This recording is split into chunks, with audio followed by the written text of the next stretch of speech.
Observando as propriedades físicas e geométricas dos objetos da natureza, o homem teve ideias para grandes descobertas e invenções. Por exemplo, a roda, uma das descobertas mais importantes da criação humana, provavelmente.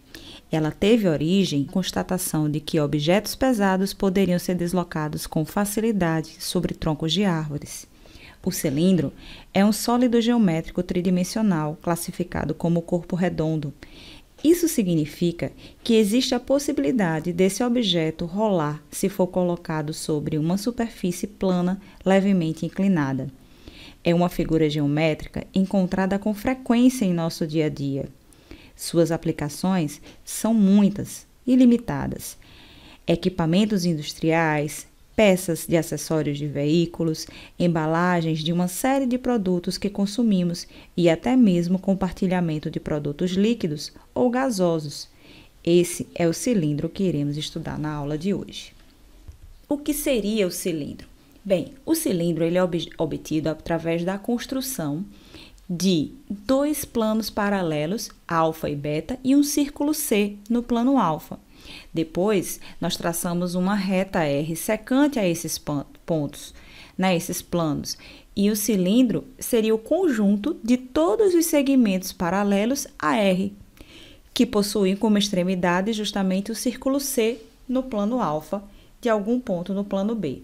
Para vocês visualizarem o que seria um cilindro, seria justamente essa figura aqui. Nós temos o plano alfa e o plano beta.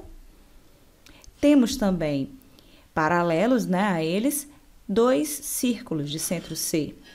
A partir daí, nós traçaremos segmentos de retas secantes a esse plano. Então, a união desses segmentos seria justamente o cilindro. O cilindro ele possui alguns elementos. O primeiro é o raio. Então, ele possui dois raios, que seria o raio da base e o raio do plano alfa e o plano beta, Então, teriam dois raios, que seriam as duas bases que esse cilindro possui. A outra coisa que o cilindro possui seria as geratrizes. As geratrizes são esses segmentos aqui, que nós podemos chamar de G. Temos também a altura, que é esse segmento que parte de um plano a outro verticalmente, perpendicularmente. E o eixo, que a gente chama de eixo central, que seria a distância de um centro a outro da circunferência. Temos também o cilindro de revolução. O cilindro de revolução nada mais é do que um cilindro que é obtido ao girarmos um retângulo em torno de um dos seus lados. Então, nós temos esse retângulo e vamos girar em torno do segmento AD, do lado AD. Então, essa rotação, ao se completar o ângulo de 360 graus, nós vamos obter justamente o cilindro.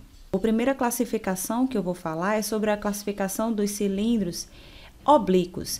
Um exemplo bem clássico do cilindro oblíquo é a Torre de Pisa. Então, a Torre de Pisa ela é classificada por um cilindro, mas, no entanto, é um cilindro do tipo oblíquo. Por que ele vai ser oblíquo? Porque a geratriz vai ser oblíqua ao plano da base, ou seja, ela é inclinada. Ele vai formar um ângulo que seja diferente de 90 graus, tá bom? Então, o que nós temos em mente é, no cilindro oblíquo, a geratriz vai ser diferente da altura, que é esse exemplo aqui. Nós temos a altura e nós temos a geratriz. Elas não coincidem. E o ângulo vai ser sempre um ângulo diferente de 90 graus. Ainda na classificação dos cilindros, nós teríamos agora o cilindro reto. O cilindro reto, ele coincide com a geratriz, Então, ele vai ter uma geratriz que é perpendicular ao plano da base, ou seja, a geratriz forma com o plano da base um ângulo de 90 graus. Podemos dizer que a geratriz é igual à altura. Bem, pessoal, agora eu vou resolver uma questão do Enem, tá bom? Essa questão é a questão do Enem 2010, 138, o caderno azul. Ela diz o seguinte: alguns testes de preferência por bebedouro de água foram realizados com bovinos, envolvendo 3 tipos de bebedouros, de formatos diferentes. Os bebedouros 1 e 2 têm a formato de tronco de cone circular reto. de altura igual a 60 centímetros e diâmetro de base superior ou igual a 120 e 60 centímetros, respectivamente. O bebedouro 3 é um semicilindro com 30 centímetros de altura e 100 centímetros de comprimento e 60 de largura. Os 3 recipientes estão ilustrados na figura. Considerando que nenhum dos recipientes tenha tampa, qual das figuras a seguir representa a planificação do bebedouro 3? Então, nós temos aqui a seguinte situação. Temos as alternativas que representam justamente a situação que fala sobre o bebedouro, né? Bom, se vocês visualizarem, isso aqui, esse cilindro aqui, que seria o bebedouro 3, ele é um cilindro em que foi feita uma secção nele, dividindo ele ao meio. A parte que não tem tampa é justamente essa parte superior aqui, tá bom? Então, não podemos classificar a letra C, por exemplo, porque essa letra C, ele é como se fosse um cilindro completo, sem tampa, mas um cilindro completo.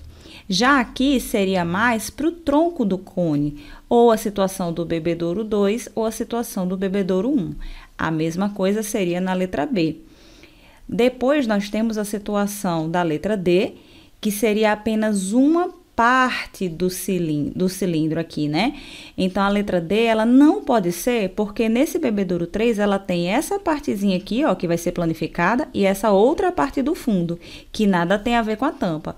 Essa situação da letra D é como se não existisse uma dessas duas partes. Então, nos resta, como alternativa final, a letra E.